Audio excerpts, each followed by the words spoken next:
Bon matin, bienvenue à l'Église de la Vie Comblée. Si vous voulez, on va se lever, on va accueillir notre Seigneur, notre Jésus.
Le roi de gloire, acclamons-le, Dieu de victoire, il est vainqueur, faisons-lui place, il est roi et Seigneur. Laissons entrer, le roi de gloire, acclamons-le, Dieu de victoire, il est vainqueur, faisons-lui place, il est roi. Laissons entrer, Seigneur, laissons entrer, le roi de gloire.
Chaque jour je me confie en toi, Tout-Puissant, mon Sauveur règne aux cieux. Dieu, tu es ma force.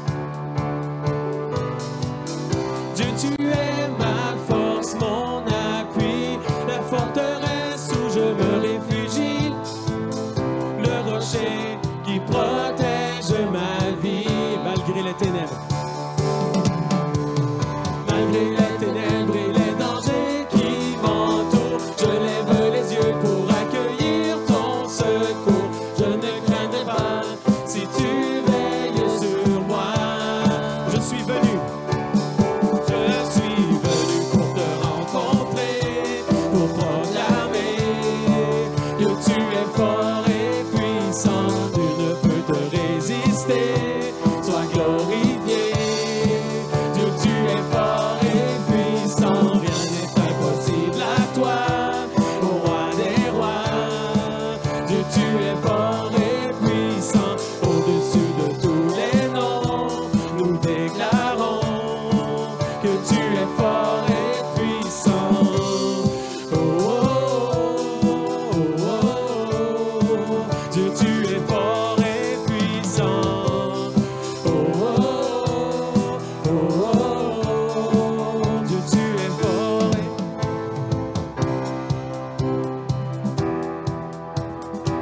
mon bouclier et mon libérateur, souverain, mon sauveur règne aux cieux.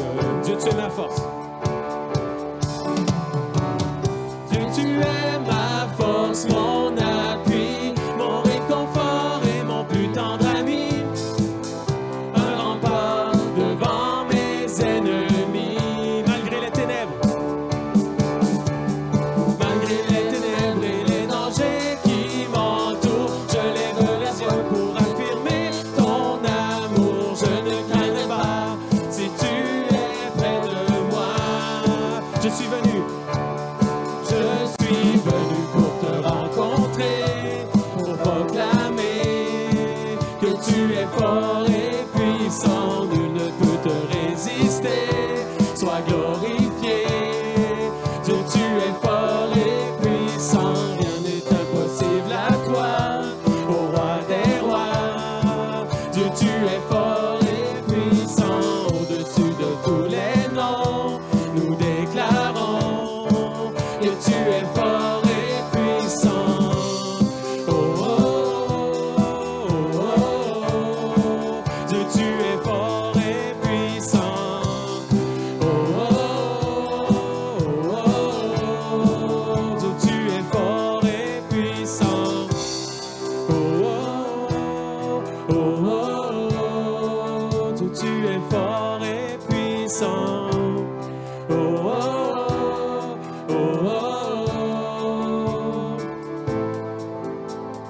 Rien ne peut me séparer de ton amour manifesté en Jésus-Christ. Mon sauveur règne aux cieux.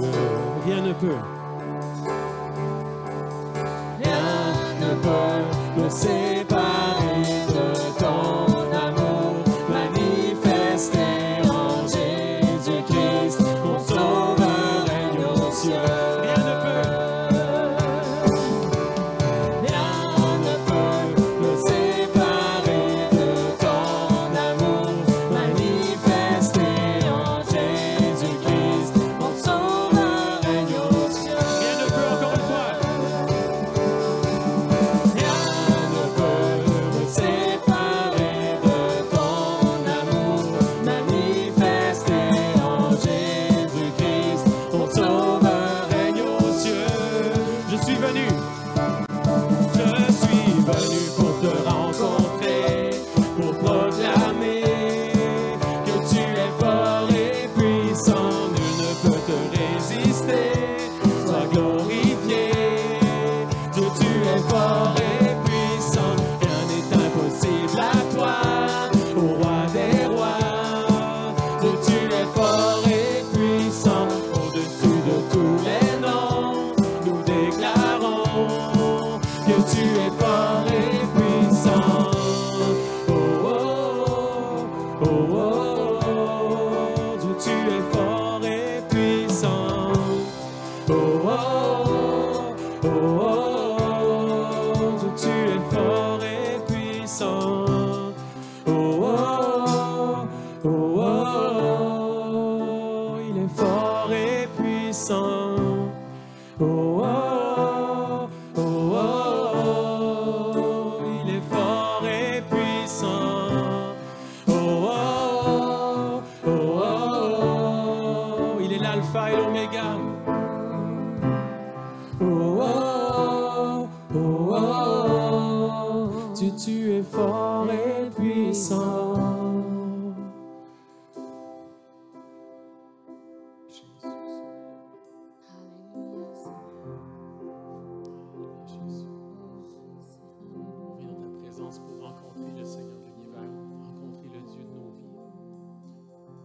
Seigneur de nos vies. L'alpha et l'oméga, le commencement et la fin, le Dieu Tout-Puissant. Tu étais là dès la création, Fils unique du Dieu très haut. Les mystères de ta gloire révélés en toi, Christ, notre Seigneur. Oh, ce nom est si merveilleux. Oh, ce nom est si merveilleux. Le nom de Jésus-Christ, mon roi. Oh, ce nom est si merveilleux. Sa beauté est sans pareil. Oh, ce nom est si merveilleux, le nom de Jésus.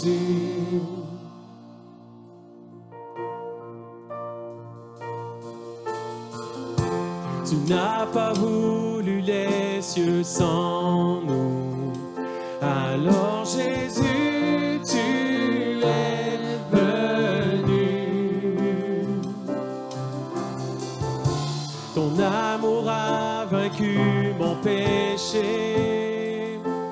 Rien ne peut nous séparer. Oh, ce nom est si glorieux. Oh, ce nom est si glorieux. Le nom de Jésus-Christ, mon roi. Oh, ce nom est si glorieux. Sa beauté est sans pareil. Oh, ce nom est si glorieux. Le nom de Jésus. Oh, ce nom est si glorieux. Le nom de Jésus.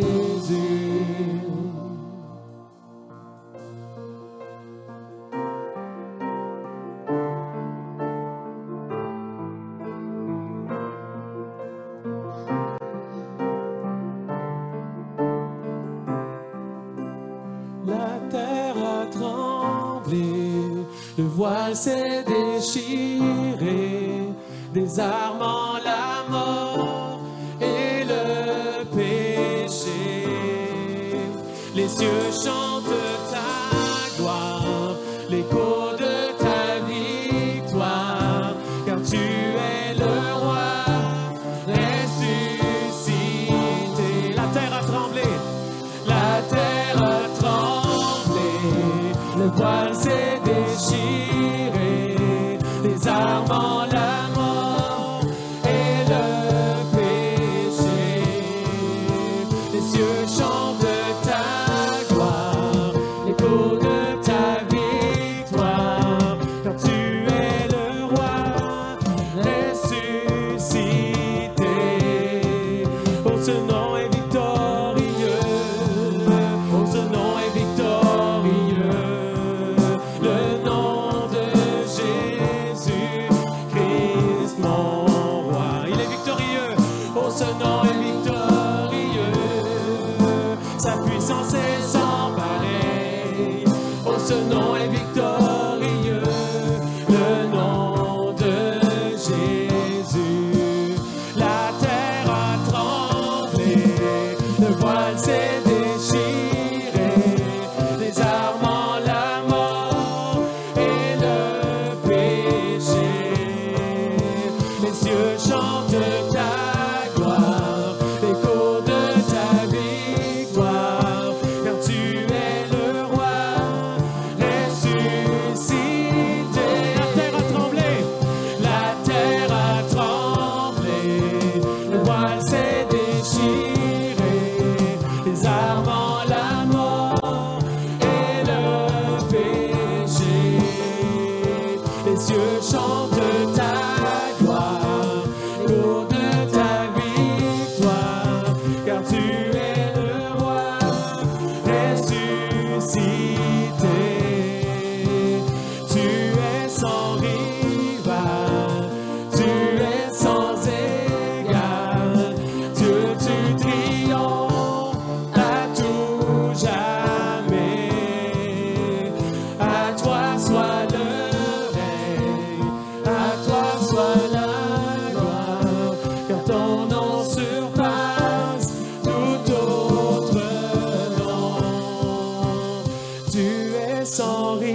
sans égal. Dieu, tu triomphes à tout jamais. À toi soit le règne, à toi soit la gloire, car ton nom surpasse tout autre nom. Disons-le encore une fois, il est sans rival. Rival, tu es sans égal. Dieu, tu triomphes à tout jamais. À toi soit le règne, à toi soit la gloire, car ton nom surpasse tout autre nom. Il est sans rival, tu es sans rival, tu es sans égal. Dieu, tu triomphes à tout jamais. À toi soit le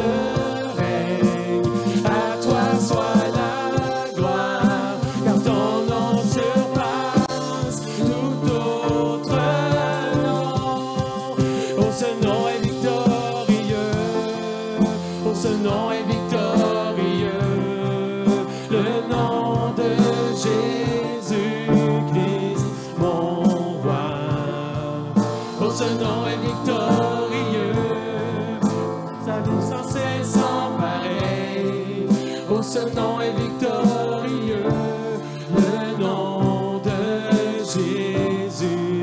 Oh, ce nom est victorieux, le nom de Jésus. Oh, ce nom est victorieux, le nom de Jésus.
Dans sa beauté, vêtu de majesté, la terre est dans la joie, la terre est dans la joie, sa gloire resplendit, l'obscurité s'enfuit, l'obscurité s'enfuit au son de sa voix, au son de sa voix. Combien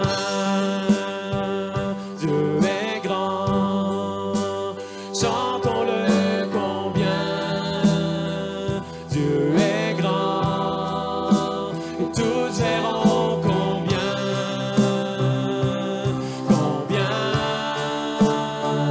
Dieu est grand.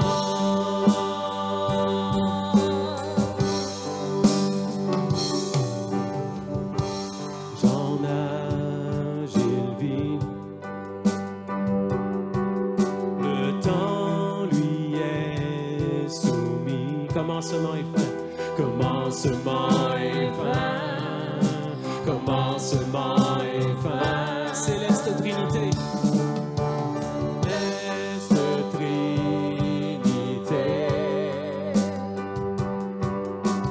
Dieu d'éternité, célébrons-le, il est l'agneau divin. Il est l'agneau divin. Combien il est grand, combien Dieu est grand. Chantons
car son nom est tout puissant.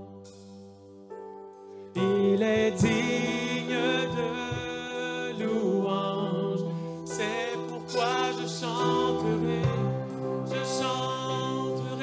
combien Dieu est grand. Chantons-le, son nom est tout puissant. Son nom est tout puissant. Digne de louange. Je chanterai combien Dieu est grand.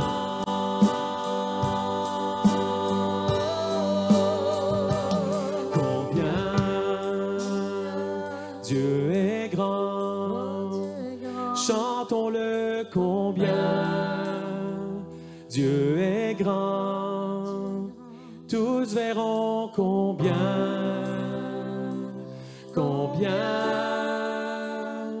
Dieu est grand.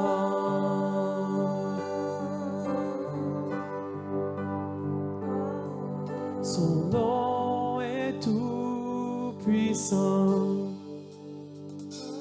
Il est digne de louange.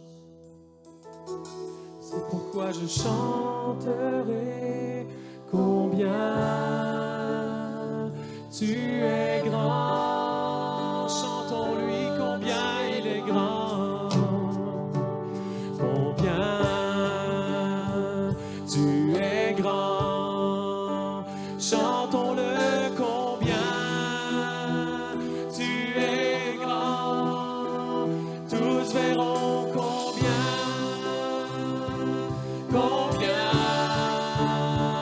tu es grand. Car son nom est tout puissant. Car ton nom est tout puissant. Oh Dieu, tu es digne de louange. Je chanterai combien tu es grand.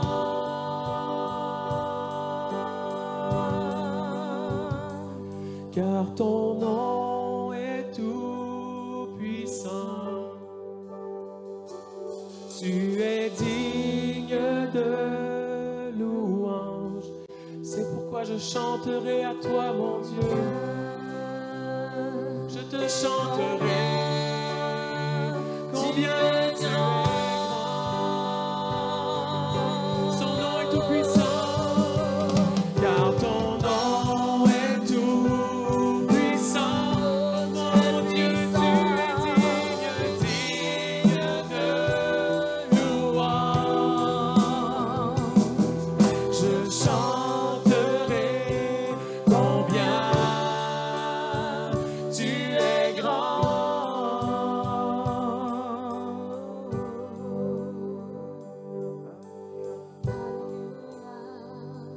Oh, alléluia, merci Seigneur parce que tu es grand.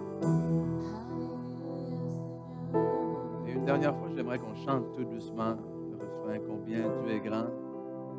Et alors qu'on chante, je veux vraiment que ce soit une déclaration pour vous. Que peu importe la situation, peu importe la circonstance, peu importe dans quoi vous vous trouvez en ce moment, peu importe vos inquiétudes, peu importe vos questionnements, je veux que ce chant soit une déclaration.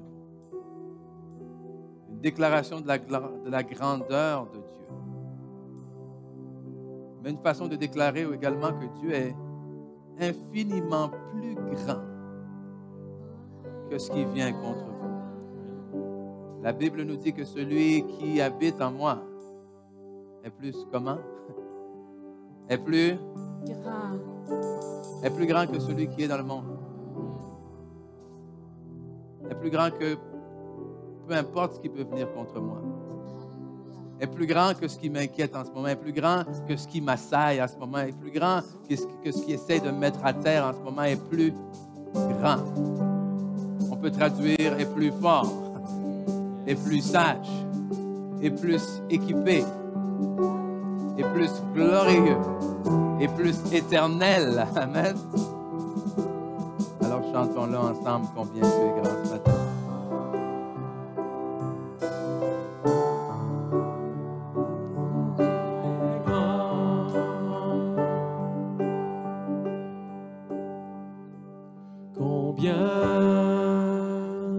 Dieu est grand, chantons-le combien. Dieu est grand, tous verront combien Dieu est grand. Dernière fois, combien Dieu est grand.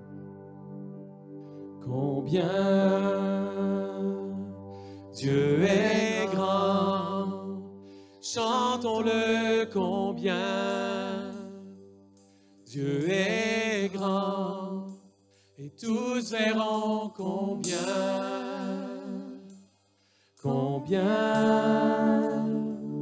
Dieu est grand. Vous voulez savoir comment la gloire de Dieu va se manifester, comment les gens vont voir. On dit tous verront combien Dieu est grand. Tous verront comment. Tous verront à travers les signes, les miracles, les prodiges. Tous verront à travers les choses spectaculaires. Certes. Mais tous verront également à travers l'œuvre que le Seigneur va faire en chacun d'entre vous. Tous verront combien Dieu est grand. Alors que tous ceux qui pensaient que vous allez être à terre vous voient debout. Tous verront combien Dieu est grand, alors que tous ceux qui pensaient que vous allez être découragés et abandonnés vont vous voir continuer avec force. Les gens vont voir combien Dieu est grand, alors que tous ceux qui pensaient que la maladie allait vous emporter, vous voir encore en pleine santé servant le Seigneur. Amen. Alléluia. Donc merci Seigneur. Merci parce que tu es grand. Tu es grand. Je te remercie pour ta présence parmi nous ce matin. Fais parmi nous ce que toi seul peux faire. Dans le nom de Jésus. Amen. Vous pouvez vous asseoir. Vous pouvez vous asseoir. Ah, dire combien Dieu est grand, des fois c'est comme dire merci. Dans le sens où, des fois, le mot merci, on dirait que ça ne contient pas tout ce qu'on veut dire, mais on comprend. Et je vous dis merci de votre présence. J'ai vraiment hâte d'apporter la parole, mais juste avant, je vais inviter Zacharie pour quelques annonces. On peut remercier Zacharie. Bon matin! Bon matin. Tout le monde va bien? Oui, donc j'aimerais vraiment juste souhaiter la bienvenue à tout le monde ici, de la part de toute l'équipe ici à La Vie Comblée. Mais principalement, tous ceux et celles qui sont là pour la première fois. Donc, juste dire un petit applaudir pour eux, là. Vraiment content que vous êtes là ce matin. Puis en fait, si jamais vous avez des questions, n'importe quoi, de même, nous, on a un petit outil ici. Je ne sais pas si vous avez reçu une enveloppe ou quoi de même. Là-dedans, vous allez trouver notre carte connexion. Si jamais vous avez des questions, requêtes de prière, n'importe quoi, vous pouvez remplir ça, donner ça à un membre de l'équipe à la fin, puis quelqu'un va avoir le plaisir de vous contacter au courant de la semaine, puis juste vous accueillir complètement, puis vous souhaiter la bienvenue, puis répondre à n'importe quelle question que vous avez là. Là, je ne sais pas si vous avez regardé vos calendriers dernièrement, mais moi, ce que j'ai vu, c'est que Noël arrive dans 4 semaines seulement. Là. Donc, ça approche rapidement. Là. Donc, c'est ça. Pour ça, ouais, c'est ça. Donc, si jamais vous avez besoin d'acheter des cadeaux, maintenant, c'est le temps. Là. Mais pour ça, nous, on a planifié quelque chose de vraiment spécial pour vous. Le 18 décembre, on a un petit service spécial pour célébrer ça avec un petit spectacle de Noël qui va être fait par les enfants ici, intitulé Noël aux 4 coins du monde. Donc, ouais, écoute, les enfants travaillent vraiment fort là-dessus, puis je pense qu'il y a quelque chose de vraiment spécial, puis le fun à voir. Là. Par contre, si vous voulez vraiment assister à ça, il y a un petit note à savoir, c'est qu'on ne va pas les diffuser en ligne. Donc, si vous voulez vraiment assister, ça va être ici en présentiel au cinéma RGFN. Puis, je pense que ça va être vraiment la meilleure façon de le voir de toute façon. Il ne sera pas diffusé par après en ligne. Là, donc, c'est vraiment, si vous voulez le voir, c'est en place ici à 9h30 du matin du dimanche le 18 décembre. Par contre, quelque chose d'important à noter, c'est que le 25 décembre, le dimanche après, il n'y aura pas de service. Donc, vous allez pouvoir prendre une petite pause, vraiment célébrer en famille, toutes ces affaires-là. Il n'y aura pas de service en ligne ni en présentiel. Par contre, on va reprendre le 1er janvier en ligne seulement, donc sur Facebook et YouTube. Donc, c'est ça. Si vous voulez suivre, vous pouvez nous trouver sur notre page Facebook ou YouTube. Là, pour les paniers de Noël, c'est ça. Là, je ne sais pas si on va mettre le graphique. Oui, OK, exactement. OK. Donc, pour les paniers de Noël, je sais qu'on a eu plusieurs personnes qui ont amené de la nourriture dans les dernières semaines, puis ça va vraiment bien.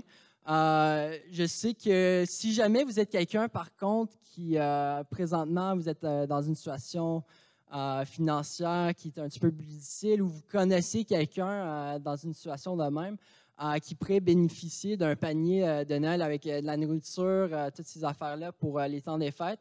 Vous pouvez vous inscrire soit directement à l'extérieur à la table d'information pour les paniers ou en ligne sous l'onglet ressources dans la page demande d'aide alimentaire. Puis c'est vraiment quelque chose qu'on veut vraiment vous bénir durant ces temps qui sont un petit peu plus difficiles financièrement, je pense, pour tout le monde, mais surtout pour certains. Puis on veut vraiment vous bénir avec de la nourriture pour bien célébrer, puis vous aider à travers ces temps un petit peu plus difficiles.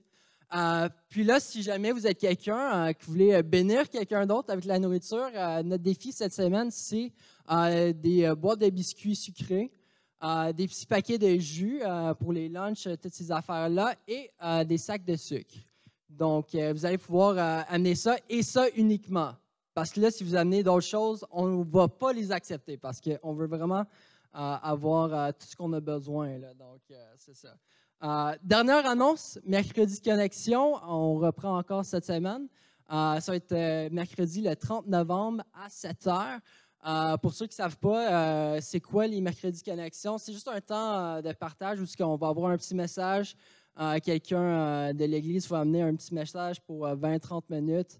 Ensuite, un petit temps de collation, puis discussion en petits groupes par après. Là. Donc, c'est vraiment un temps pour bien connecter avec les gens, puis aller un petit peu plus profond dans la parole avec tout le monde. Là. Donc, c'est tout pour les annonces. Maintenant, les enfants, je sais que vous attendez impatiemment pour aller à vos classes. Là. Donc, vous pouvez aller tout de suite avec vos moniteurs. Là. Donc, bon message. Merci.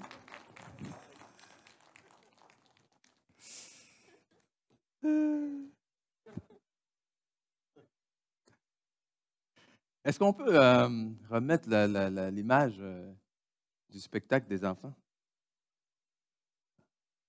S'il vous plaît. Parce que je voulais quand même souligner le fait que c'était quelqu'un de l'Église, Véronique Lavoie, qui avait décidé ça elle-même. Donc, Véronique n'est pas là ce matin, hein? Donc peut-être qu'elle nous écoute. J'espère que tu m'écoutes à la maison. Donc, merci. C'est très joli. Et c'est ça qui est, c'est surtout agréable de voir tous les dons et les talents que le Seigneur donne à l'Église. Et c'est vraiment là où je pense qu'en tant qu'Église, on est appelé à venir ensemble pour accomplir l'œuvre de Dieu. Donc, merci. On va entrer dans la parole maintenant. OK, là, je riais parce que je pensais à mes enfants qui sont déjà partis, que je peux parler maintenant. Parce qu'ils me disent à la maison, ils disent, arrêtez de dire qu'on est toujours impatient d'aller dans nos classes. On est très assis, très sagement, on est prêt à attendre s'il faut attendre.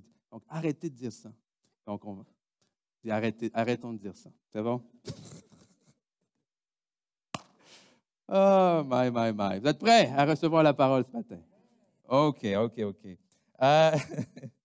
La semaine dernière, on avait débuté, je peux l'appeler une mini-série parce que je pense qu'on va terminer aujourd'hui. On va terminer la série, mais l'idée en tant que telle, vous comprendrez que cette idée-là, elle a commencé bien avant la semaine dernière. Elle va se poursuivre, j'ose croire aussi, après aujourd'hui. Et le titre qu'on a donné, mais c'est À ton tour d'avancer. Okay? À ton tour d'avancer. À ton tour d'avancer dans le sens où on croit et on attend que Dieu va faire quelque chose. Combien d'entre vous, sachez, croyez que Dieu va agir? Et des fois, justement, quand on pense que Dieu va agir, on est un peu sous un mode d'attente. Cette semaine, j'ai entendu quelqu'un dire, je n'ai pas validé, je n'ai pas vérifié l'information, donc ne me lancez pas de roche si vous pensez après que ce n'est pas bon. Mais je pense que ce n'est pas tout à fait loin de la réalité. Il mentionnait qu'il y avait environ 30 000, sinon je pense même 38 000 différentes dénominations dans le monde. Il y a une trentaine de mille de dénominations différentes dans le monde. On parle de quoi, de dénominations? On parle de groupes religieux qui se rencontrent sous peut-être des croyances ou des doctrines un peu différentes. Donc, 30 000 groupes. Donc, vous comprendrez que chacun de ces groupes a peut-être un peu sa propre vision de Dieu, de comment approcher Dieu. On a ces groupes qui sont peut-être à l'extrême d'un côté, qui, eux, lorsqu'on parle de l'agissement de Dieu, se disent, mais Dieu n'agit plus aujourd'hui comme il agissait avant. Dieu ne fait plus de miracles, Dieu ne fait plus de guérison. Dieu est un Dieu toujours miraculeux, mais on prend quand ça vient, on dit merci, mais on ne s'attend pas à ça. Donc, ce que ça fait, malheureusement, des fois, ce que ça fait, c'est que les gens tombent dans l'œuvre, dans le faire. Donc, si Dieu, lui, ne peut plus rien faire, qu'est-ce que ça fait? Qu'est-ce qui reste? Il reste moi. Il reste moi qui dois être un bon chrétien, qui doit faire ceci et éviter de faire cela, etc., etc. C'est bon, mais ça nous met tout de côté, ça laisse de côté tout le côté spirituel, toute l'œuvre que l'Esprit est appelé à faire en nous. Mais de l'autre côté, pareillement, on peut avoir un côté qu'on pourrait qualifier de hyper charismatique. Quand on parle de charismatique, ça devient de charisme, charisma qui signifie don. Lorsqu'on parle de don spirituel et lorsqu'on va un peu trop loin, si je peux me permettre l'expression, même dans le charismatique, on s'attend tellement à ce que Dieu fasse le miraculeux qu'on est justement dans une position où on attend juste que Dieu fasse le miracle. Que la seule façon que nos situations peuvent se régler, c'est un miracle. Et je comprends qu'il y a des situations qui n'exigent que le miraculeux. Et je ne parle pas de ça. Je comprends qu'il y a des situations, si je parle surtout au niveau de la santé, amen, il y a des choses au niveau de la santé que tu peux tout bien faire comme il faut, mais à un moment donné, tout ce qui manque, tu te dis, hey, Seigneur, OK, il y a une touche de Dieu qu'il faut qu'il soit là. Mais où est-ce que je veux en venir? C'est que des fois, justement, parce qu'on s'attend au miraculeux, c'est qu'on s'attend au miraculeux tout le temps. Il faut un miracle pour sauver mon mariage. Il faut un miracle pour trouver un emploi. Il faut un miracle pour... Et ça fait qu'on est dans un mode attente, passive. Où est-ce qu'on dit, mais quand est-ce que Dieu va agir? Et je pense qu'il y a une espèce d'équilibre entre les deux. Et c'est ce qu'on veut voir là-dedans, où est-ce qu'on dit, c'est à ton tour d'avancer, dans le sens où est-ce que Dieu a agi. Et maintenant, nous également, il y a des choses qu'on doit faire. Et lorsqu'on parle de l'œuvre du Saint-Esprit, on peut parler de la pluie. Et je parlais justement de ça avec quelqu'un ce matin, où est-ce qu'on voit l'exemple de Noé, où est-ce que Dieu dit à Noé, « Je vais envoyer la pluie. » Amen? « Je vais envoyer les animaux vers toi. Mais tu dois bâtir l'arche. » Amen? Est-ce que Dieu a bâti l'arche? Oh non, non, non. Non. Noé, pardon, devait bâtir l'arche. On voit que Jésus, voyons, je vais la voir. On voit que Dieu a fait tomber les murailles de Jéricho. Mais qui a dû faire le tour de la ville pendant toutes ces journées? On voit que Dieu a fait des miracles et des prodiges aux mains de Moïse, mais qui a dû se présenter devant Pharaon? Qui a dû aller convaincre le peuple? Dieu a donné des commandements à Moïse, mais qui a dû trouver une façon, avec l'aide de son beau-père Jethro, qui a dit, ce que tu fais là, c'est pas bien. Je vais te montrer comment mieux t'organiser. Est-ce que c'est Dieu qui a fait ça? Non! On peut même aller plus loin. Dieu a surnaturellement, on va le fêter dans 4 semaines, a surnaturellement mis une femme enceinte. Mais qui a élevé cet enfant? Un homme et une femme ont dû obéir à l'appel de Dieu. Marie a dit, oui, voici ta servante. Amen. Donc, c'est là où notre rôle est important. Où est-ce qu'on dit, oui, c'est à ton tour d'avancer. Parce que trop souvent, on attend, comme j'ai dit, que Dieu fasse. Dieu te donne une bonne femme ou un bon mari. Mais c'est à toi de la traiter comme il faut. Allô? Dieu te donne un bon emploi. Mais c'est à toi de te présenter à l'heure et faire du bon travail. Dieu te donne une maison, miraculeusement peut-être alors que tu n'avais pas les moyens, mais c'est à toi maintenant de passer de tondre le gazon. C'est à toi de... On voit où est-ce qu'on s'en va là? Amen? C'est pas Dieu, donne-moi un bon mariage, puis change ma femme en plus. Hein? C'est pas ça, là. Alors, quelle est ma part? Quelle est notre part dans tout ça? Et c'est là où je n'arrive pas à m'enlever de la tête ce fameux passage en Josué qu'on a lu semaine après semaine et que je veux revoir avec vous aujourd'hui encore parce que il y a quelque chose d'autre même que j'ai vu dans ce passage-là et que j'aimerais partager avec vous ce matin. Ça vous intéresse? OK. Oui, hein? Josué, chapitre 3. On va aller là ensemble. Josué, chapitre 3. On va lire les versets 1 à 6 et ensuite on va se remettre dans le contexte pour bien comprendre où est-ce qu'on va. S'étant levé de bon matin, Josué partit de Sittim avec tous les Israélites. Ils arrivèrent au Jourdain et passèrent la nuit avant de le traverser. Au bout de 3 jours, les officiers parcoururent le camp et donnèrent cet ordre au peuple. Lorsque vous verrez les prêtres, les Lévites, porter l'arche de l'Alliance de l'Éternel, votre Dieu, vous partirez de l'endroit où vous êtes et vous le suivrez. Verset 4 nous dit, « Mais il y aura entre vous et elle une distance d'environ 1 kilomètre. N'en approchez pas, elle vous montrera le chemin que vous devez suivre. Pourquoi? Car vous n'êtes pas encore passé par ce chemin. » Josué dit au peuple, « Consacrez-vous, sanctifiez-vous », d'autres versions vont dire, « car demain l'Éternel accomplira des merveilles au milieu de vous. » Et on aime particulièrement cette phrase-là, « car demain l'Éternel accomplira les merveilles ». D'autres versions disent des prodiges, des miracles au milieu de vous. Et ça nous donne des frissons, ça nous fait crier « Alléluia ». Amen. Mais juste avant, parce qu'on sait dans quel contexte ça se situe. On sait qu'ici, il s'apprête à entrer et prendre possession de la terre promise. Donc, c'est facile de lire ce verset-là avec une perspective de la terre promise, et ce n'est pas faux. Et c'est exactement ce qu'on a fait dans les dernières semaines, de dire, mais Dieu prépare quelque chose de nouveau pour vous, donc préparez-vous. Mais on ne parle pas seulement ici de terre promise et de destination. Il y a un mot très important ici qui est le mot chemin.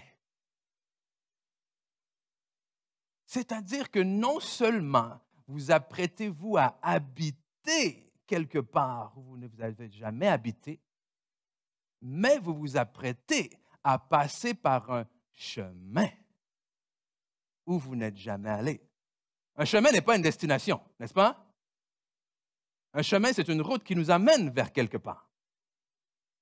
Donc, non seulement dit, Dieu dit, je vous amène quelque part de nouveau, mais je vous fais passer par un nouveau chemin. Comprenez ce qu'on s'en va? C'est-à-dire que Dieu veut des nouvelles choses dans vos vies, veut faire de nouvelles choses, des merveilles dans vos vies, et je suis sûr et certain que chacun d'entre vous, vous dites oui à ça. Mais Dieu dit, tu devras passer par un chemin par lequel tu n'es jamais passé avant. Nouveau chemin, ça veut dire quoi? Nouvelle démarche, nouvelle marche spirituelle, nouvelle attitude, nouvelle relation avec Dieu, nouvelle. Parce que vous savez, c'est comme d'aller en vacances à quelque part où tu n'es jamais allé.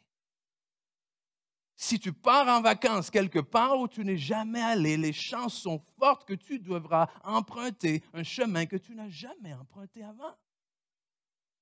Mais l'ironie dans tout ça, c'est quoi? C'est de dire, oui, je veux aller en vacances dans cet nouvel endroit, là où tu m'as montré les photos, mais j'aimerais passer par le même chemin que je prends tous les matins pour aller au travail. Allô? Et on se dit, allô? Mais combien d'entre nous faisons ça à tous les jours? Dieu, fais ceci, fais cela, donne-moi du nouveau dans ma vie, mais s'il te plaît, fais en sorte que je n'ai absolument rien à changer. Change mon mariage. Mais est-ce que je peux rester le même? Hein? Ça ne fonctionne pas comme ça.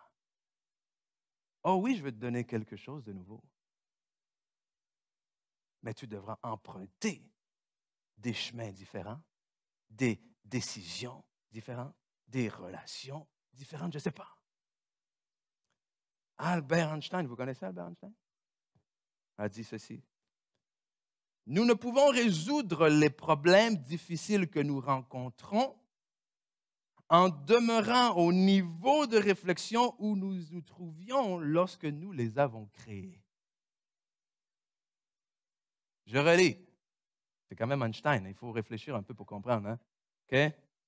Nous ne pouvons résoudre les problèmes difficiles que nous rencontrons, on peut rajouter aujourd'hui, en demeurant dans les niveaux de réflexion où nous nous trouvions hier, lorsque nous les avons créés. Et c'est ça. Tellement de gens veulent des nouvelles choses. Mais ils restent au même niveau de réflexion, de mentalité, d'action, de décision qu'au moment où ces choses-là sont arrivées. Et la chose qui doit changer le plus, c'est nous. C'est nous. Parce que vous savez que les circonstances pour Dieu, ce n'est pas un problème. Hein?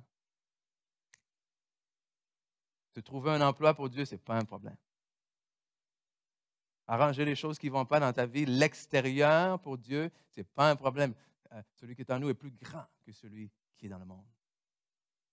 Le problème, le défi de Dieu vient avec nous, avec notre obéissance, avec cette espèce de position où, mais pourquoi est-ce que Dieu ne l'a pas encore fait? Hein? Avec cette espèce de position où on recherche les changements. Plusieurs d'entre nous recherchons les changements extérieurs. Et si on est honnête et si on prend 10 secondes, vous pensez à certains problèmes que vous avez en ce moment et pensez à comment est-ce que ces problèmes-là, vous voulez que ça se règle, j'ose croire que dans la majorité des cas, votre réponse à cette question-là, ce n'est pas vous. Pas beaucoup d'amen. OK? Non, non. Pensez à une situation qui vous dérange dans votre vie en ce moment. OK? Et encore une fois, je vais faire une parenthèse. Là. Il y a des situations dans nos vies sur lesquelles on n'a absolument aucun contrôle. Là. OK? Donc, loin de moi l'idée de vous donner de la culpabilité pour quelque chose que vous ne pouvez pas contrôler. Ce n'est pas ça. C'est qu'il y a des situations dont nous avons des fois, il y a quelque chose que l'on peut faire. Mais souvent, notre issue, notre solution ne nous inclut pas. La solution, souvent, c'est « Ah, mais si elle pouvait être plus comme ça, si elle pouvait être moins comme ça, S'il pouvait arrêter de faire ceci, s'il pouvait commencer à faire cela. Ah, si mon patron n'était pas tant comme ça, si j'avais un peu plus d'argent, si les gens autour de moi comprenaient un peu plus souvent qu'est-ce que je voulais dire, si mon pasteur voyait vraiment les dons que j'ai.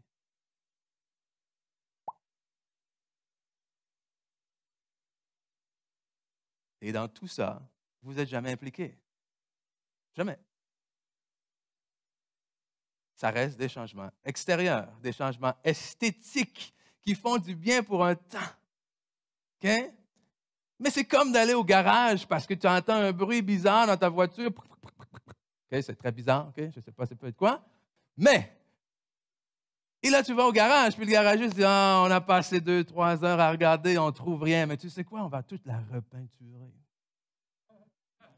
Tu vas retourner chez toi avec une peinture. Et tu vas voir tout le monde dans la rue va regarder ton auto. Donc, tu t'en vas du garage. mais tout le monde va, ouh, c'est beau. Les gens se bouchent les oreilles quand tu passes, mais ils font, elle est belle ta voiture. Mais combien de fois on se bouche les oreilles dans nos vies? On bouche les yeux, là, là, là, là, là, là, non, il ne se passe pas ça, là, là, là, là, tout va bien. On fait des changements esthétiques extérieurs qui font du bien pour un temps. On s'achète un chien, ça va bien pour un temps. On va en vacances, ah, ça fait du bien. Hey, donnez-moi un peu de chaleur, s'il vous plaît. Ça ferait du bien. OK? Ça fait du bien pour un temps. Mais un jour, il faut que tu reviennes de vacances. OK? Et les problèmes sont encore là. Alors, c'est par où commencer à changer? C'est ça la question. C'est une grosse question. Une immense question. Et il y a tellement de choses que j'aurais pu dire, que je voulais dire. Mais je vais commencer à la base. Je ne suis pas en train d'insinuer que c'est la chose la plus importante, mais je pense que c'est une chose de base. Et on va commencer aujourd'hui avec nos pensées. OK? Notre manière de réfléchir, de penser, d'évaluer les choses qui sont là devant nous. Parce que même en tant qu'Église, lorsqu'on se réunit collectivement et qu'on dit ensemble, oui, je crois que Dieu va faire quelque chose. Mais si on veut que Dieu fasse quelque chose de nouveau dans l'Église en tant que collectivité, alors il faut qu'on soit prêt à ce que Dieu nous amène dans de nouveaux chemins. On est habitué, il n'y a rien de mal là-dedans. On est habitué, on vient, quelques chants, ensuite c'est les annonces, ensuite c'est la prédication. Est-ce que c'est mal? Non. Amen. Mais le jour où le Seigneur va dire, aujourd'hui, on va aller direct dans la parole et on va finir en prière. Aujourd'hui, il n'y aura que de la louange. Amen. Aujourd'hui, on va juste rester chacun assis dans la présence du Seigneur parce que je veux faire l'œuvre. Est-ce qu'on est prêt à ça ou on va dire, oh, mais ça fait... ça a été un peu plus long aujourd'hui, les chants.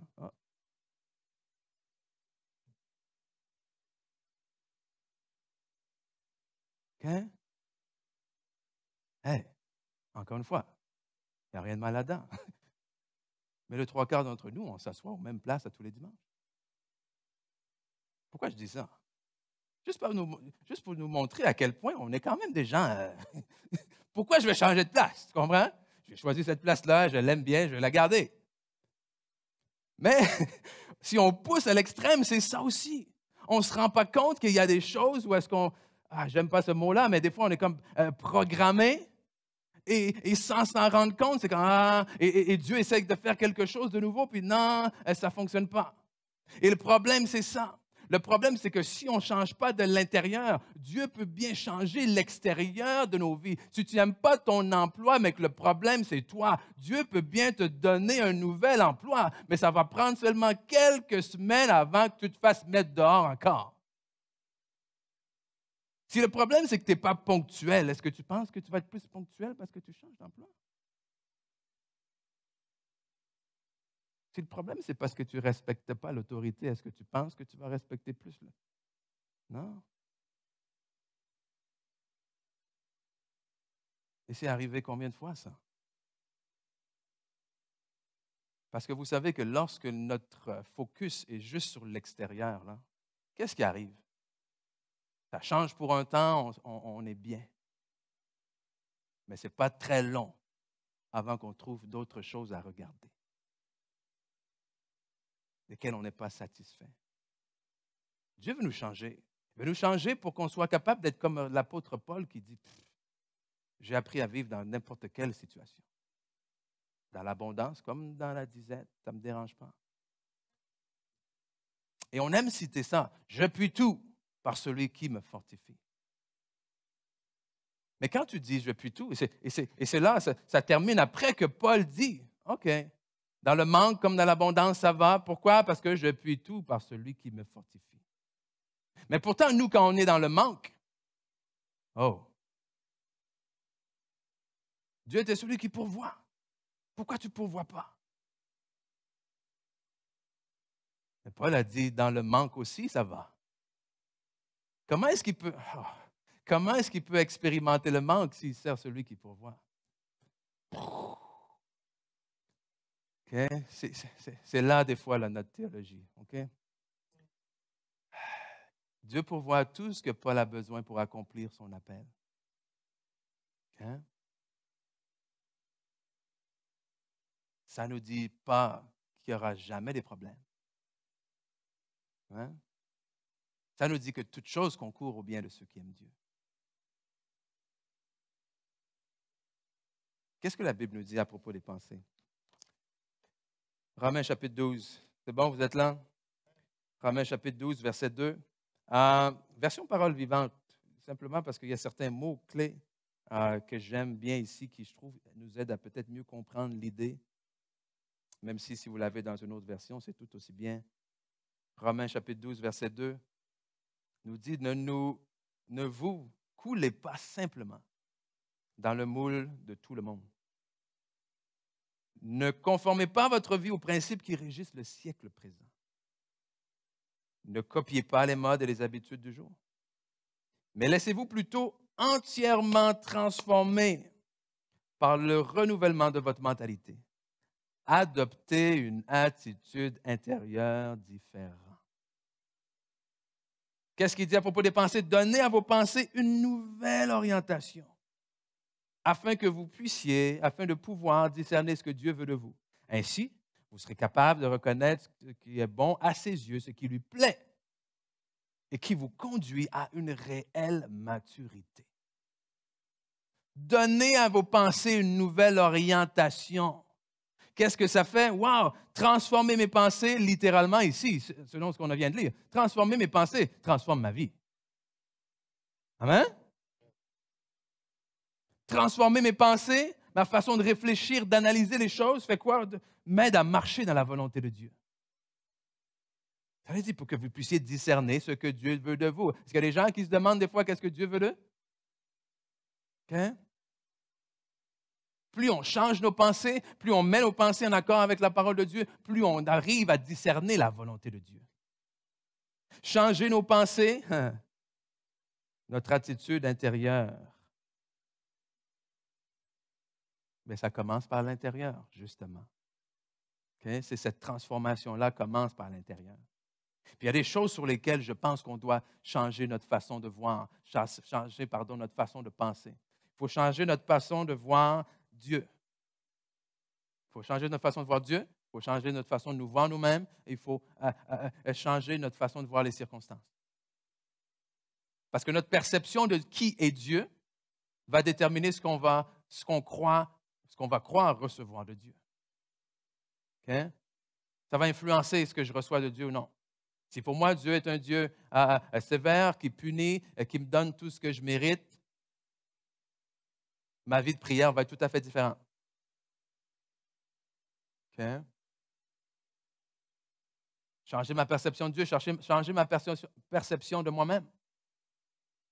Quand même que ma perception de Dieu est bonne, si j'ai un Dieu, Dieu est bon, Dieu me donne tout ce dont j'ai besoin, mais si ma perception de moi-même, c'est que je ne mérite pas ce que Dieu me donne et que je suis moins que rien et que j'y arriverai jamais, et pourquoi est-ce qu'il me donne ça à moi? Oh non, non, non, non, pauvre de moi, non, Seigneur, j'en veux pas, merci. Tu sais ce que j'ai fait dans ma vie, je ne suis pas digne de ça, non. Est-ce que tu vas recevoir ce que Dieu a pour toi? Non.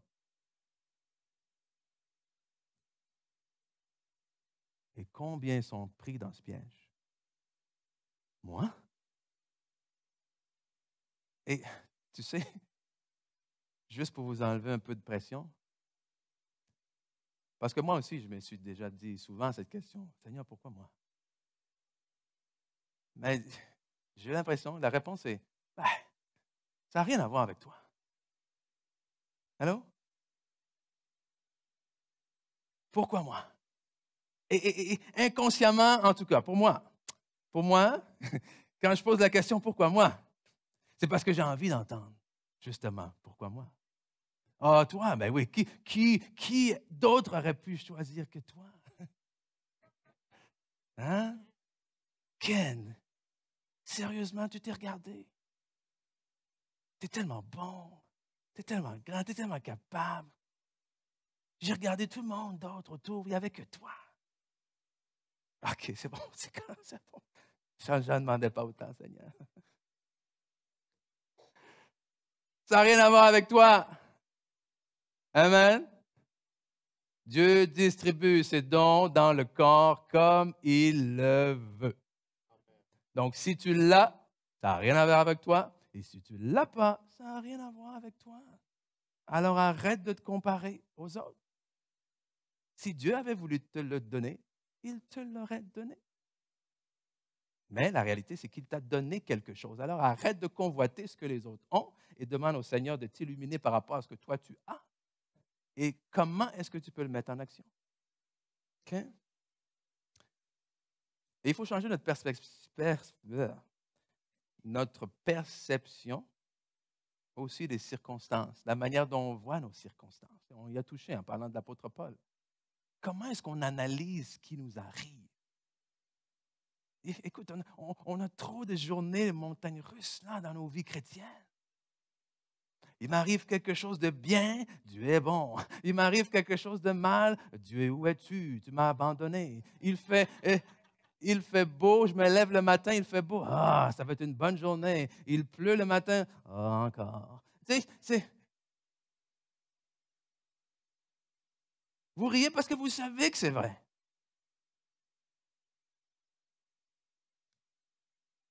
Mais Dieu dit, si vous demandez avec foi, là.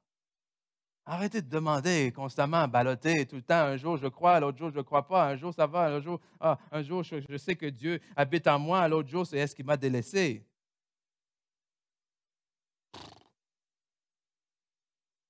C'est lourd.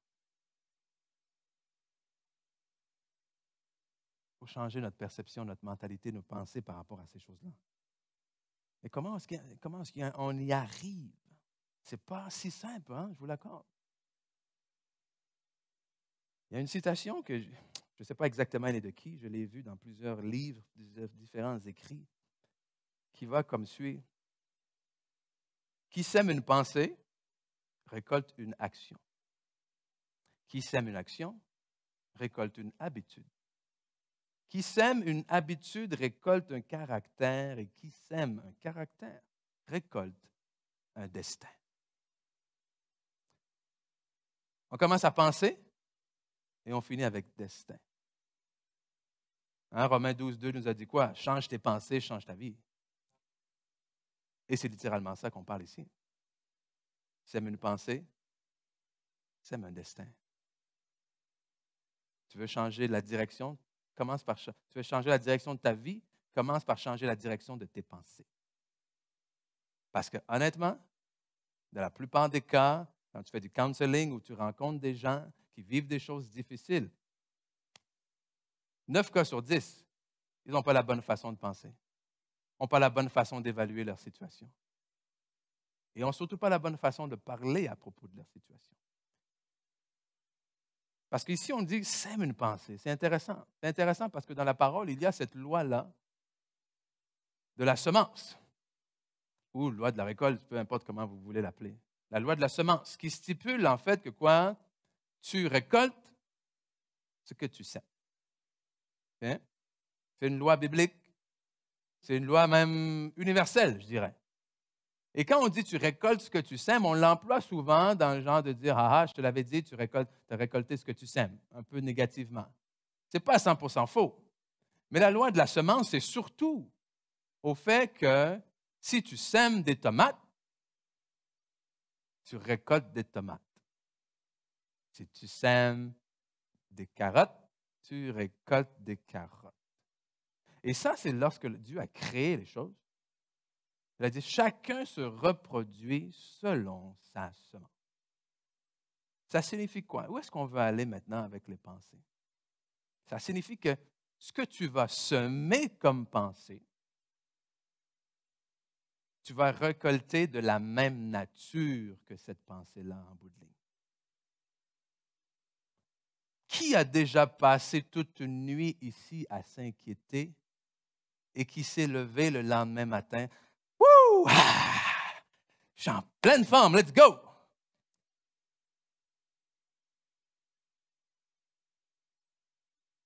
Tu récoltes ce que tu sèmes.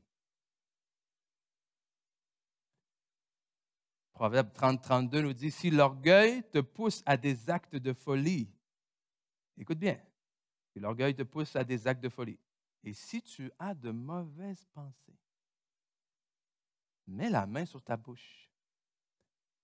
Si tu as des mauvaises pensées, mets la main sur ta bouche. Ah.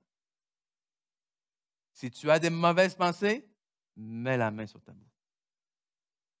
Ça veut dire quoi? Ça veut dire que ces pensées-là produisent quelque chose. Amen. Pourquoi? Parce que sème une pensée, récolte une action. Parce que tu penses quelque chose qui te fait vivre des émotions.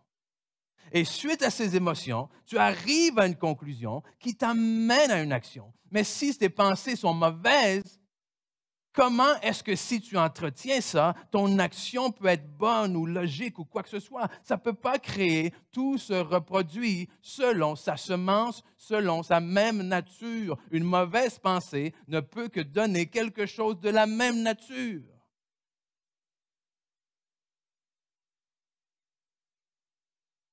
Donc, faisons attention à nos pensées. Donc, comment est-ce qu'on fait ça? Okay? Si on prend encore l'exemple de semence, on va rester avec cet exemple-là au niveau de la semence. Premièrement, vérifiez l'origine de votre semence. Okay? Je ne vais pas aller en détail là-dedans, là, okay? Parce que je n'y connais absolument rien. Mais quand ma femme veut faire son jardin et qu'elle achète ses semences, je ne comprends pas pourquoi elle magasine ses semences. Pour moi, une semence, c'est une semence. OK? Semence, tu veux planter des cocombes? Ah, je l'ai trouvé ici. Elle dit, ah non, attends quoi? C'est écrit cocombes, on va semer, ça va être des cocombes. Mais apparemment, que certaines semences peuvent être meilleures que d'autres. Et je vais m'arrêter là, parce que je n'ai aucune idée pourquoi. Mais c'est intéressant lorsqu'on pense aux pensées aussi. Où est-ce que je puise mes pensées? De où me sont influencées mes pensées? En Romains 12:2, ça nous dit quoi? Ça nous dit, ne vous conformez pas votre vie aux principes qui régissent le siècle présent. Ne copiez pas les modes et les habitudes du jour. Ça nous dit ici, il ne faut pas que vos pensées, c'est-à-dire votre façon de voir le monde, d'évaluer vos circonstances et ultimement de réagir, vous soient influencées par la manière dont tout le monde fonctionne. Il ne faut pas que votre façon de voir votre mariage vous soit influencée par les modes de ce siècle. Parce que la mode de ce siècle, c'est dire, tu mérites mieux que ça. C'est ça la mode de ce siècle. Tu mérites d'être heureux, là. Pourquoi t'endures ça?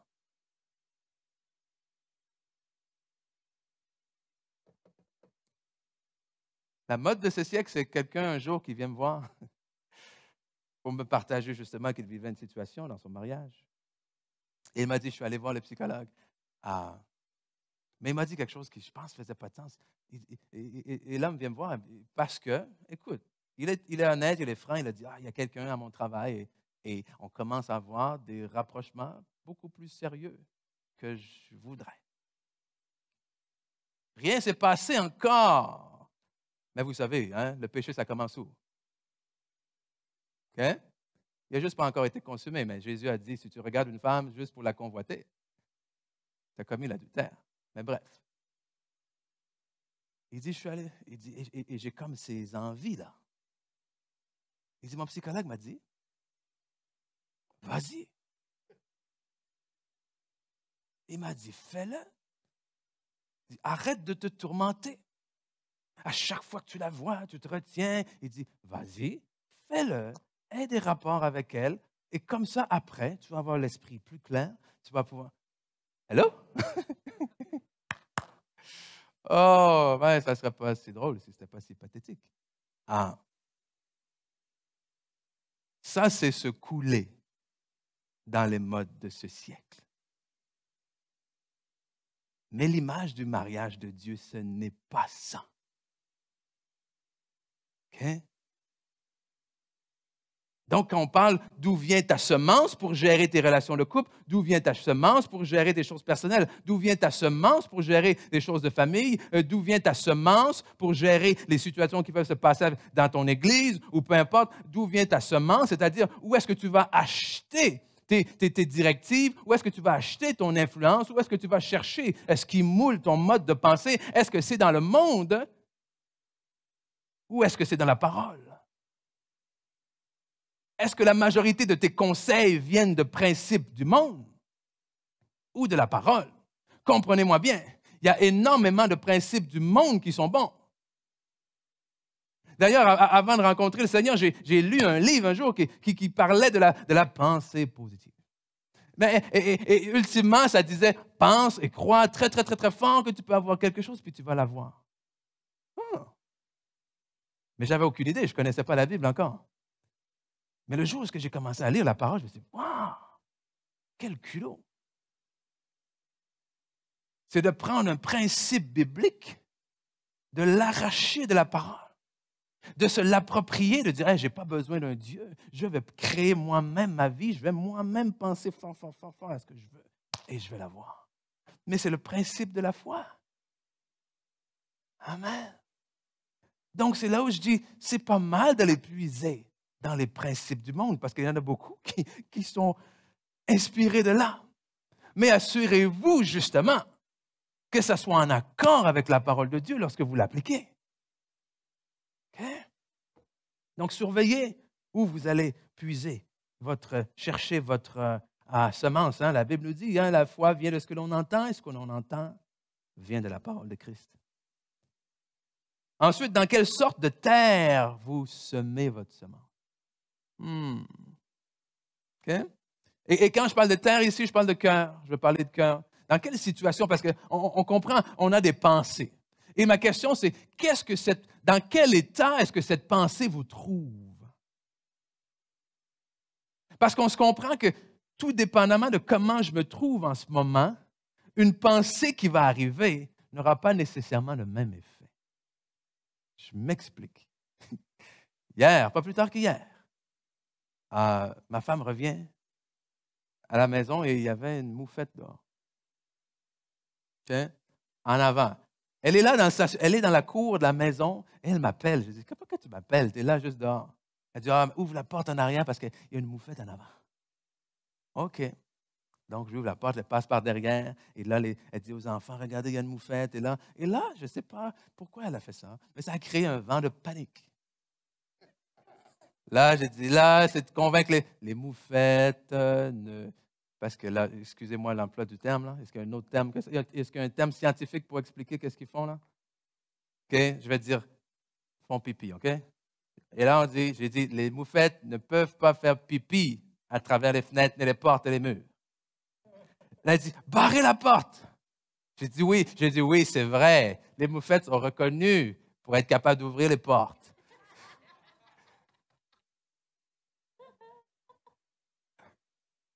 OK? Et là, on la voit, elle est dans la rue. J'ai dit, hey! Il n'y a rien à avoir peur. Et cette nuit, 3h30 du matin, je vois une ombre dans ma chambre. J'ai dit, Il dit, papa, je crois que tu sais qu'est-ce qui s'est passé. Et là, je me lève. Oui, je sais tout à fait, tu as rêvé à une moufette. Yeah, je savais. J'ai dit, j'essaie, j'ai dit, tu as rêvé à une moufette. Oui. Alors, je l'ai ramené dans sa chambre. Et ce matin, il dit, en plus là, il dit, cette nuit, le frigidaire n'arrêtait pas de faire du bruit, le distributeur d'eau faisait du bruit, puis on entendait des choses craquer dans la maison. Et là, j'ai dit, tu sais quoi? J'ai dit, ces bruits-là sont là à toutes les nuits.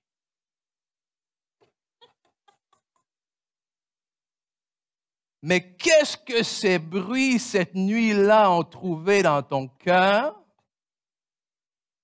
Hello? La crainte d'une moufette qui, je ne sais comment, a trouvé la façon de faufiler par ta fenêtre.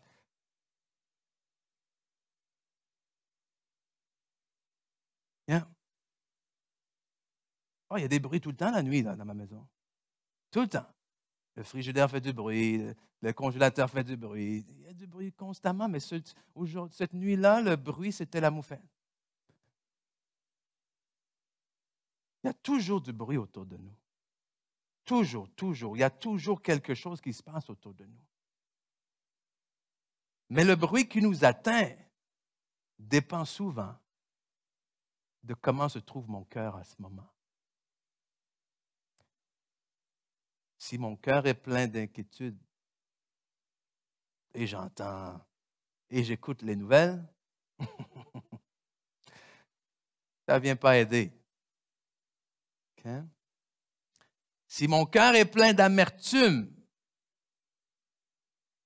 et que je vois le pasteur présenter quelqu'un et applaudir quelqu'un parce qu'elle a fait un très beau dessin, c'est toujours les mêmes.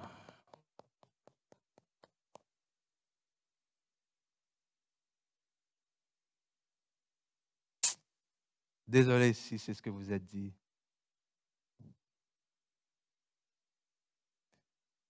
Okay?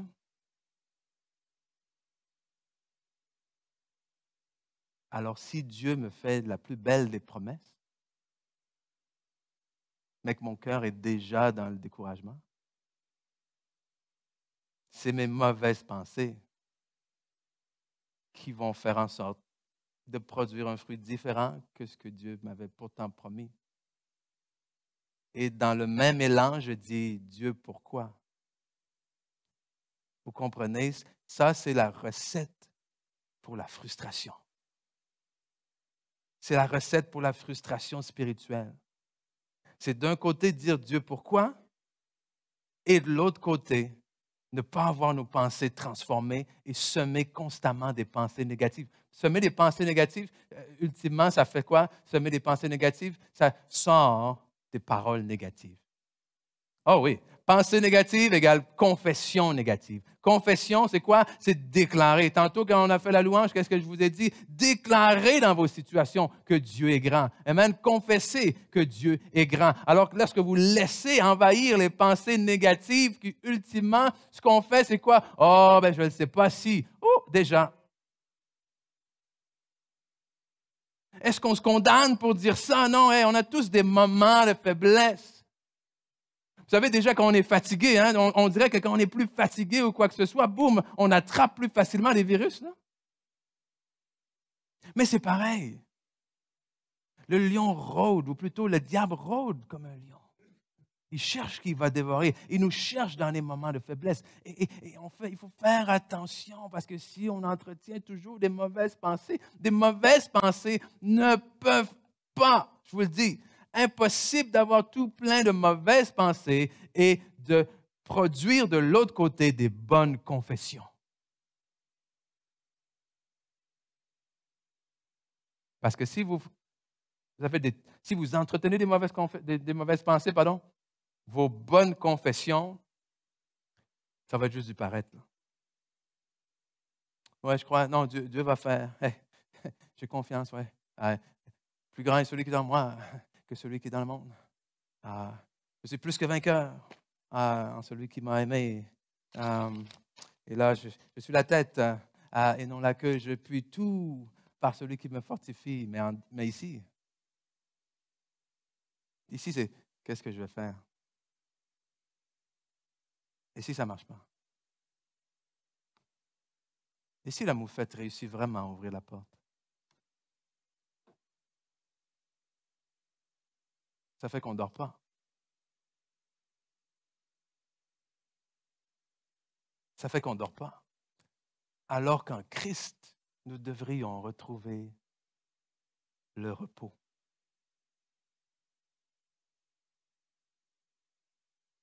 La paix. Garde ton cœur, la Bible nous dit, plus que toute autre chose. Car de lui viennent les sources de la vie. Garde ton cœur. Fais attention avec ce qu'il y a dans ton cœur.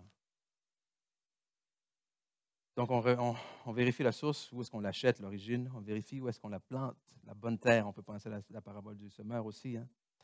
Hein? Ensuite, finalement, vérifiez avec quoi vous l'arrosez. Okay?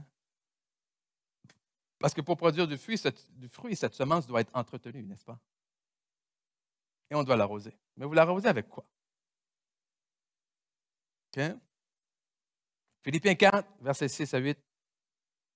Je vais lire ceci. Je vais appeler l'équipe de louange. Je peux venir pendant qu'on lit ça ensemble. Parce que j'aimerais qu'on prie ensemble avant de se laisser ce matin. Philippiens 4, 6, 8 nous dit, toujours version parole vivante ici, n'entretenez aucun souci. Déjà, on arrête là. Pour qu'une semence puisse porter le fruit, à un moment, qu'est-ce qu'il faut? Il faut l'entretenir. Alors, ma question, mais c'est qu'est-ce que vous entretenez? Est-ce que vous entretenez sous les scénarios A, B, C, D, E, F jusqu'à X, Y, Z qui pourraient ne pas fonctionner? Est-ce que c'est ça que vous entretenez? Est-ce que vous arrosez vos mauvaises pensées d'inquiétude? Est-ce que vous arrosez vos mauvaises pensées de mauvaises confessions, de mauvaises paroles? Mais plutôt en toute situation confondue, exposez vos besoins, vos souhaits à Dieu en lui faisant connaître vos prières. Intercédez avec confiance et sérieux. Hein, c'est drôle, hein? Sérieux, c'est pas, oui, je peux tout par celui qui me fortifie. C'est quoi? Non, avec confiance. Fermeté, oui. Foi. Exposez vos requêtes avec précision. Précision. C'est pas juste, Seigneur, je suis tanné, fais quelque chose. Bon, ça peut commencer là, mais si ça finit là, ça ne fait pas grand-chose. Vos requêtes avec précision. Sans oublier d'exprimer aussi votre reconnaissance. Hein? Voici ce qui va se passer. Alors, la paix de Dieu qui surpasse toute intelligence. On veut la paix de Dieu. Il y a le alors. Le alors, c'est quoi? C'est alors que tu vas avoir fait la première partie, la deuxième partie va venir. On parle du travail conjoint. On parle de, Dieu fait ceci. Oh oui, Dieu est prêt à faire cela. Mais on parle du fait que nous avons une œuvre à faire. On parle de Dieu qui envoie la pluie et Noé qui construit l'arche. On parle de Dieu seul et celui qui peut envoyer la paix. La paix que le monde ne peut pas donner. Mais avant, c'est quoi? Arrête d'entretenir les soucis. Parce que je peux envoyer ma paix tant que je veux si elle est toujours confrontée à tes soucis. Désolé. Si c'est ce que tu décides de garder, c'est ce qui va gagner. Oui, mais non. Si j'ai les mains pleines de soucis, Luc peut bien me lancer ce qu'il veut. Si je reste les mains fermées, c'est ce que je vais garder. Dieu dit, je veux te donner ma paix. Mais il y a quelque chose que j'ai besoin que tu fasses avant. Décharge-toi de tes soucis. Permets-toi de faire le vide dans ta tête. Permets-toi d'aller dans une zone inconfortable. pour que je puisse remplir. Donc sa paix nous gardera, ou plutôt sa paix, pardon, qui surpasse toute intelligence, gardera vos cœurs et vos pensées. Ah! Et la maintiendra dans la communion et sous la protection. Hein? Jésus peut protéger vos pensées. Wow! Je veux faire tout ça, mais permets-moi de faire tout ça. Je veux protéger tes pensées. Je veux les garder en communion avec moi. Je veux que tes pensées et les miennes fassent ça. Mais enlève tes pensées. Enfin, mes frères, que tout ce qu'il y a de vrai, de noble, d'honorable, ce qui est réel, valeur, et qui est juste, pur, digne d'être aimé, occupe vos pensées. Donc ici, il nous dit, qu'est-ce qu'on devrait remplacer en fait? Tendez vers tout ce qui s'appelle vertu et qui mérite la louange. Tellement de choses. Tellement de choses que j'ai à cœur de vous dire. Il y a tellement de choses qu'on peut faire. Sans tomber dans les œuvres et le légalisme, il faut bien se comprendre. Ce n'est pas ça du tout. Mais comme je disais à quelqu'un ce matin, on ne sait pas combien de temps ça a pris pour bâtir l'arche de Noé. Dieu n'a pas dit non plus à Noé, « Hey Noé, tu as 2 mois, OK? Dans 2 mois, je vais faire pleuvoir. Noé, je te donne 6 semaines. Je te donne 3 ans, Noé. Je te donne 10 ans. » Pourquoi je dis ça? Ce que ça montre, c'est que je pense qu'il y a des moments où Dieu est déjà prêt. Allô? Je crois qu'il y a des moments où Dieu a déjà décrété ce qu'il allait faire. Dieu a dit, « Hey, la pluie, je vais l'envoyer. » Et ce qu'on oublie parfois dans l'histoire de l'arche de Noé, c'est que Noé n'avait jamais vu la pluie. Allô? Un petit détail qu'on a oublié des fois, hein? Noé n'avait jamais vu la pluie. Alors je dois construire quelque chose que je n'ai jamais construit, de manière à voir arriver quelque chose que je n'ai jamais vu. C'est exactement ce que Dieu nous appelle à faire.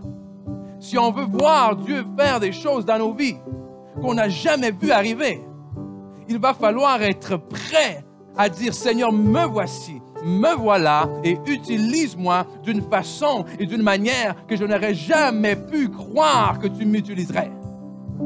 Tu veux que j'aille parler, Seigneur? Je vais aller parler. Tu veux que j'aille faire ceci, Seigneur? Je vais aller faire cela. Seigneur, me voici, me voilà. Tu veux que ce soit moi qui fasse les premiers pas? Je veux faire les premiers pas. Depuis toujours, j'attends, je me dis, oh, si cette personne. Non, non, non, Seigneur, c'est moi la personne.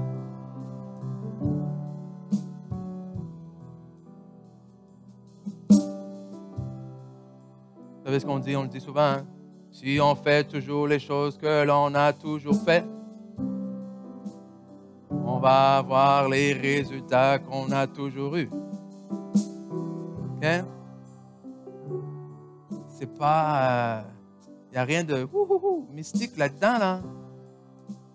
C'est le gros bon sens. Si on veut mettre la loi de Dieu là-dedans, c'est quoi? Si tu sèmes toujours des carottes, toujours récolter des carottes.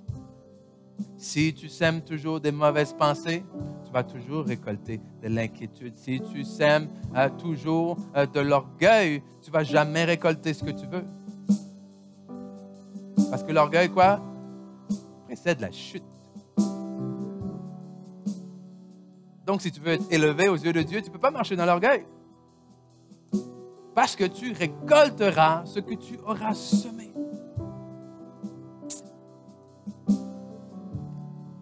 Oh, alléluia. On va relire Romains chapitre 12, verset 2. On va prier là-dessus ensemble. Romains chapitre 12, verset 2. Ne vous coulez pas simplement dans le moule de ce monde. Ne conformez pas votre vie aux principes qui régissent le siècle présent. Ne copiez pas les modes et les habitudes du jour. Laissez-vous plutôt entièrement transformer par par le renouvellement de votre mentalité. Adoptez une attitude intérieure différente. Donnez à vos pensées une nouvelle orientation afin de pouvoir discerner ce que Dieu veut de vous. Ainsi, vous serez capable de reconnaître ce qui est bon à ses yeux, ce qui lui plaît et qui vous conduit à une réelle maturité. Oh, alléluia, merci Seigneur. Oh, alléluia. Kora sante le baba shanto.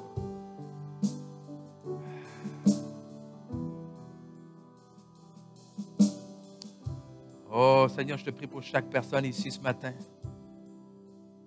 Chaque personne, Seigneur, qui ici, elle est honnête avec elle-même, a peut-être entretenu pour trop longtemps les mauvaises pensées.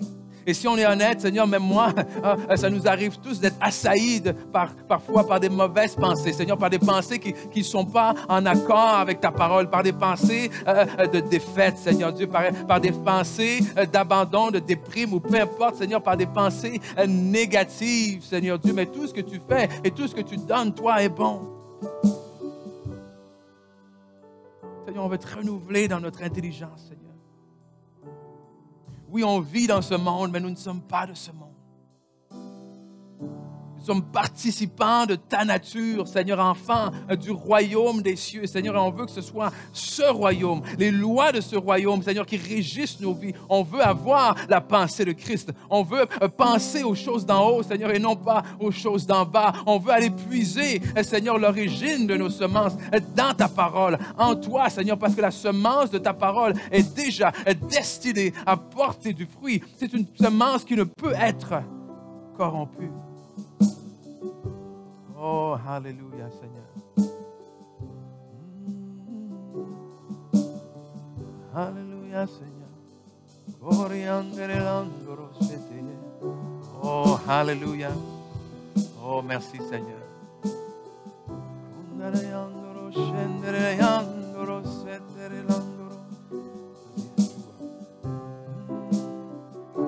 Oh, merci, Seigneur. Oh Seigneur, que tu renouvelles en ce moment. Oh, s'il y a des choses en ce moment que vous sentez, que vous pensez, il y a des situations, c'est le temps maintenant. C'est le temps maintenant de les remettre dans les mains de Dieu. C'est le temps de rendre vos pensées captives à l'obéissance de la parole, à l'obéissance de Jésus-Christ. Descends sur nous comme une pluie, une brise légère.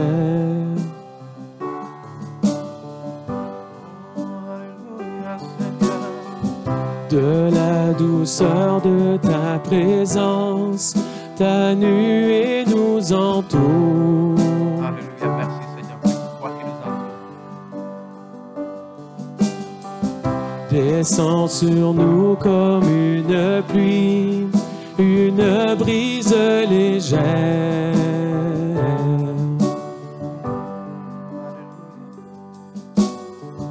De la douceur de ta présence, ta nuée nous entoure.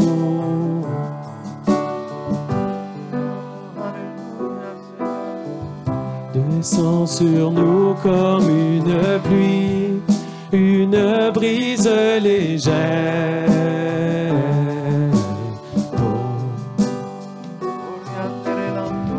De la douceur de ta présence, ta nuée nous entoure.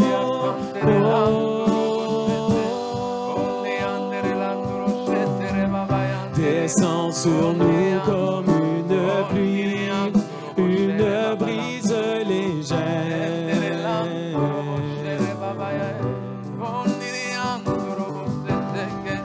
De la douceur de ta présence, ta nuée nous entoure.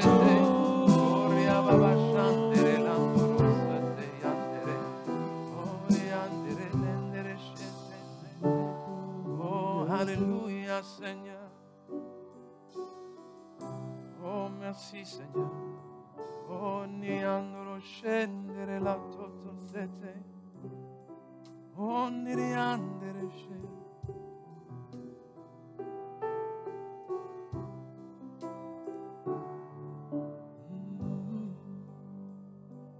Seigneur, Seigneur veut envoyer sa pluie. Le Seigneur veut envoyer sa pluie dans ton foyer. Sharaba. Le Seigneur veut envoyer sa pluie.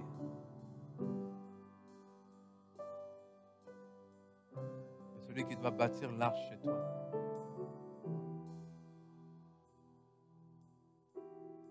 Celui qui doit bâtir l'arche chez toi. À quoi bon envoyer tous les animaux si l'arche n'est pas prête? À quoi bon envoyer toutes les bénédictions, toutes les choses pour lesquelles tu pries? À quoi bon envoyer tout ça si ton cœur n'est pas prêt? Donc je dois mériter ce que... Non, c'est pas ça. C'est pas une question de mériter ce que Dieu a nous donné.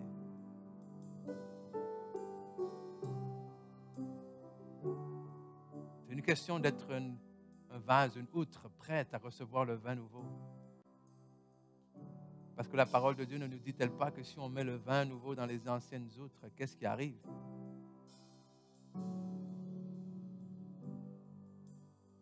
Les outres se brisent, se rompent. Et les deux sont perdus. Autant l'outre que le vin. Ouf.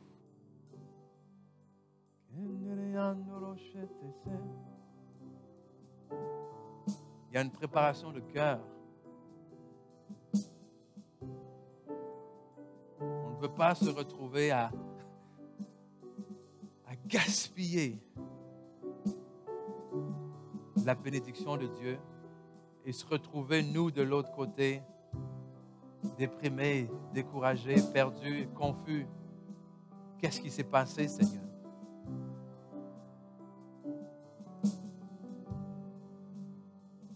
Dieu veut faire. Pas seulement Dieu peut faire.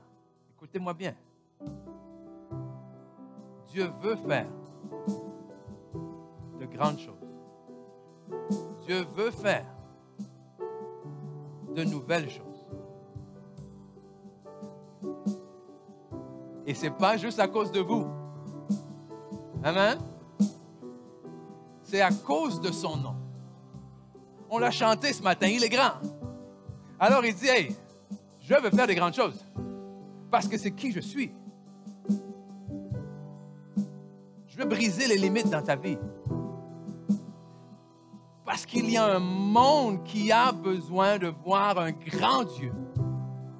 Mais si le monde veut voir un grand Dieu, alors il va falloir que son Église se laisse manier, se laisse être comme dans les mains d'un potier et dire, Seigneur, fais de nous ce que tu voudras.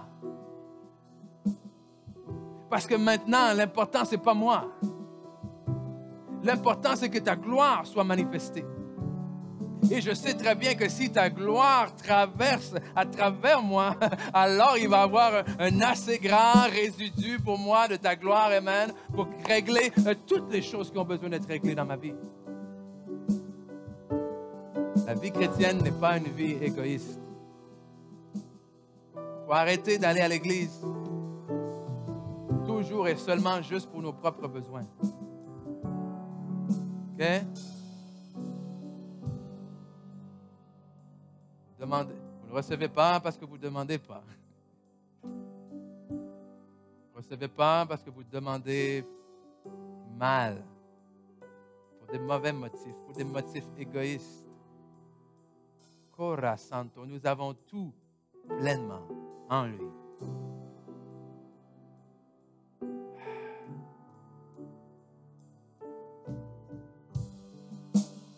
Parce que trop d'entre nous, on ne veut pas être des vases qui vont être déversés dans la vie des autres. On cherche toujours à juste être plus rempli. Mais un jour, ce vase, il faut qu'il déborde. Amen. Il faut qu'il déborde. À force d'être rempli, il faut déborder, il faut se déverser dans la vie de quelqu'un d'autre.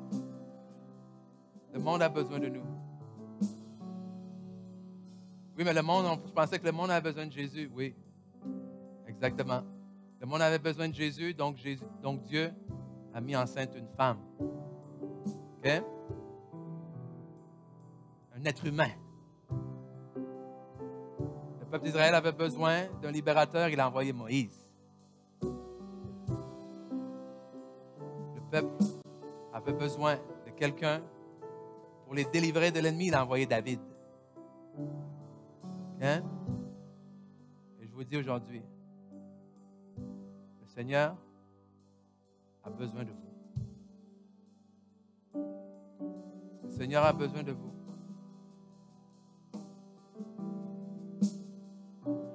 Il a besoin de votre cœur. Amen. On va se lever ce matin, on va chanter combien Dieu est grand. Que ça soit plus qu'un chant, que ça soit une prière, que ça soit quelque chose que l'on s'approprie, que l'on s'approprie dans le sens où je veux que les gens voient à quel point Dieu est grand à travers ma vie. Et il n'y a rien d'arrogant ou d'égoïste. L'apôtre Paul disait à Timothée, donne-toi à toutes ces choses, donne-toi à ton enseignement et que tes progrès soient évidents pour tous. Et moi, je vous dis, approchez-vous de Dieu au point où est-ce que la présence de Dieu soit tellement présente et tangible en vous que les gens auront envie de s'approcher de vous.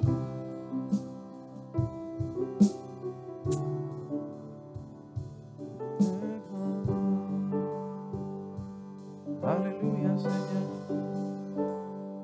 Combien Dieu est grand, chantons-le combien Dieu est grand, tous verront combien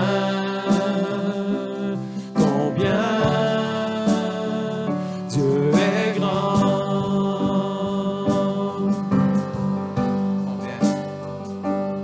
Combien Dieu est grand, chantons-le combien Dieu est grand, tous verront combien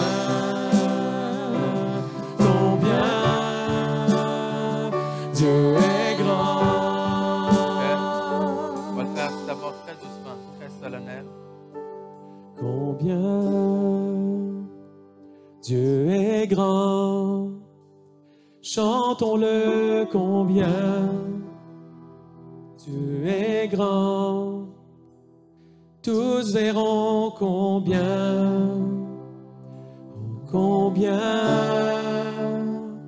Dieu est grand. Même chose, les mêmes choses. Combien Dieu est grand, chantons-le combien Dieu est grand, tous verront combien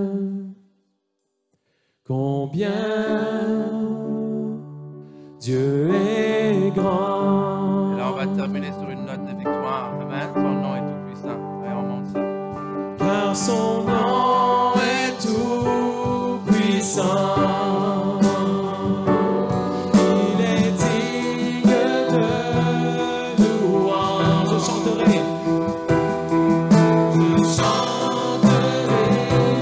combien Dieu est grand. Alléluia.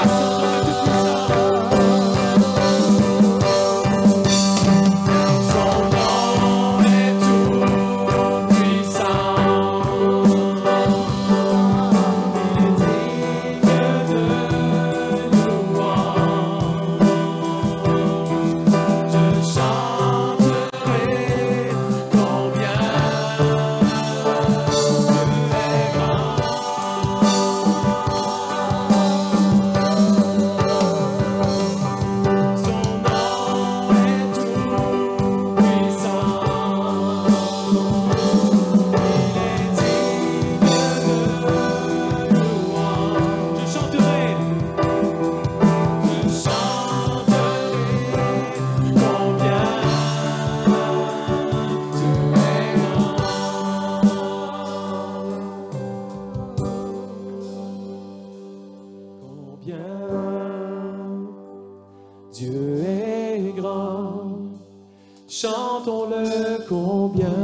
Dieu est grand, et tous verront combien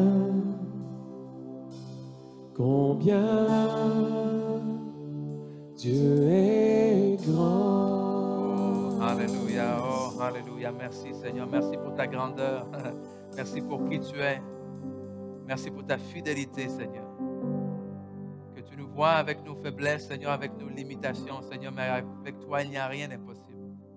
Avec toi, Seigneur, on marche dans les nouveaux chemins. Aide-nous, éclaire-nous, Seigneur, sur les nouveaux chemins que tu désires que l'on emprunte. Mais avant de se laisser le dernier chemin, ou plutôt le chemin le plus important à emprunter, la Bible nous dit, Jésus a dit, je suis le chemin, la vérité et la vie. Que nul ne vient au Père que par moi. Ce chemin, c'est le chemin de la vie éternelle. C'est le chemin de la vie avec Jésus-Christ. C'est le chemin où nos péchés ont été pardonnés. C'est le chemin où nos manquements ont été effacés. C'est le chemin qui nous amène vers une vie nouvelle. Et aujourd'hui, je vais vous donner l'opportunité, si quelqu'un ici n'a jamais emprunté ce chemin, c'est-à-dire que n'a jamais confessé le Seigneur Jésus comme son maître et ton sauveur, alors aujourd'hui est le jour. Donc si c'est vous ce matin, simplement levez la main là où vous êtes et je vais faire un plaisir de prier avec vous ce matin. Alléluia. Oh, merci Seigneur.